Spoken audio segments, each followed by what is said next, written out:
ഞാനൊരു ഇൻസ്റ്റാഗ്രാം പേജിലാണ്. അപ്പം എൻ്റെ ബ്രാൻഡ് പാർട്ണറിൻ്റെ പേജ് ഫോളോ ചെയ്യുന്ന സ്ട്രേഞ്ചേഴ്സ് ആയിട്ടുള്ള എൻ്റെ ഫോളോവേഴ്സിന് ഗിഫ്റ്റ് കൊടുക്കുന്ന പരിപാടി ഉണ്ടായിരുന്നു. അതായത് എൻ്റെ ബ്രാൻഡ് പാർട്ണറിൻ്റെ പേജ് ത്രിഫ്റ്റും ചീസ് പ്ലസും പിന്നെ എൻ്റെ പേജ് മുസമിൽ പ്ലേറ്റ്സ് എന്ന് പറഞ്ഞ പേജും ഫോളോ ചെയ്യണമെങ്കിൽ നിങ്ങൾക്ക് ബ്രാൻഡ് ന്യൂ ടീഷർട്ട് അവർ കിട്ടും. അപ്പം ഫോളോ ചെയ്യണം നോക്കണ്ടോ? Muzammil plates brand partner account follow ചെയ്യണ്ടോ? ബ്രാൻഡ് പാർട്ണർ അക്കൗണ്ട് ഫോളോ ചെയ്യണമെന്ന് വെച്ചു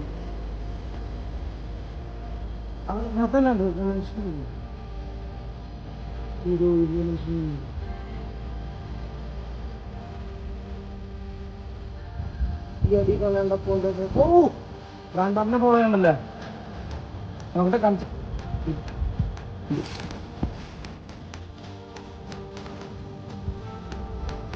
ഓൾറെഡി ഫോളോ ചെയ്യുന്നുണ്ട്. ബ്രാൻഡ് പാർട്ണർ ഫോളോ ചെയ്യുന്നുണ്ട്. എൻ്റെ അക്കൗണ്ടും ഫോളോ ചെയ്യുന്നുണ്ട്. ത്രിഫ്റ്റ് ടീസ് പ്ലസും ഫോളോ ചെയ്യുന്നുണ്ട്. അപ്പോൾ ഓക്കെ.